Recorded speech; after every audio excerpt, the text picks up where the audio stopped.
Well, the question you've asked is, what in my background may have prepared me for my life's work, which is always a good question for all of us. And we had started this conversation a few days ago, and what came to me is alienation.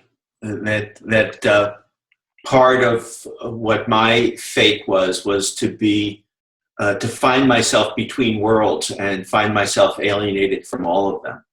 So my parents were born in Eastern Europe. They eventually settled in New York. They brought the family up. I was a middle child in an Orthodox Jewish family. And I found myself really removed from those traditions. At the same time, high school was an experience of people preparing for themselves professionally to go to college, to become lawyers, doctors, and I felt equally removed from that experience as well. And in that period of feeling really alone, I read a book, and I don't even know how I got it in my hands. It was called Lives of Children.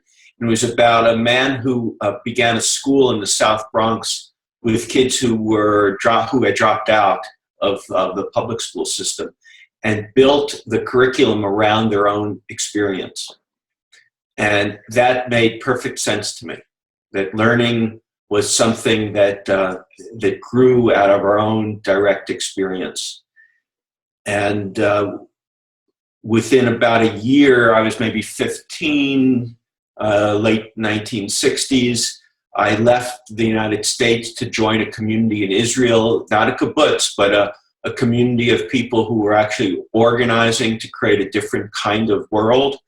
I went on to travel on my own through Europe, came back and got involved at a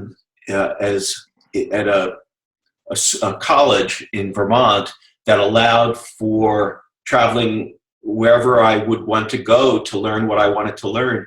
And I ended up involved in the free school movement in Maine and the group home movement, which was a way of creating a family structure for kids who would have been institutionalized otherwise, and spent 6 months in Berkeley at the Berkeley Free Clinic in 1971-72, which was a experience of seeing a small group of activists really creating a different setting for people to receive healthcare.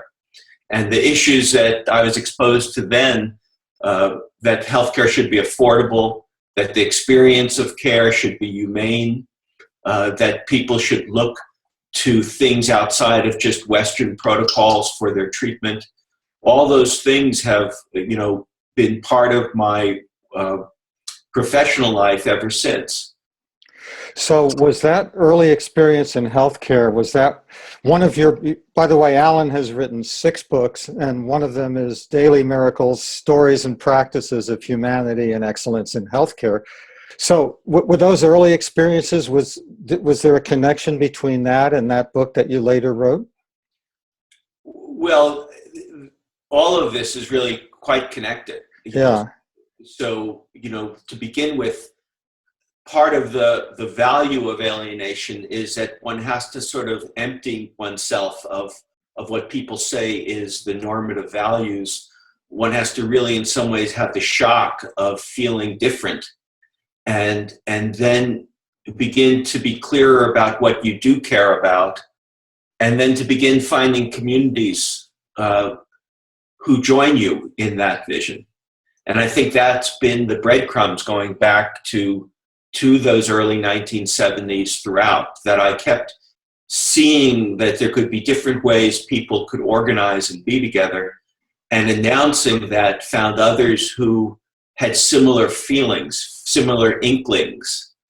And whether it was in education, whether it was in healthcare, whether it was in small group dynamics, whether it was in peace studies,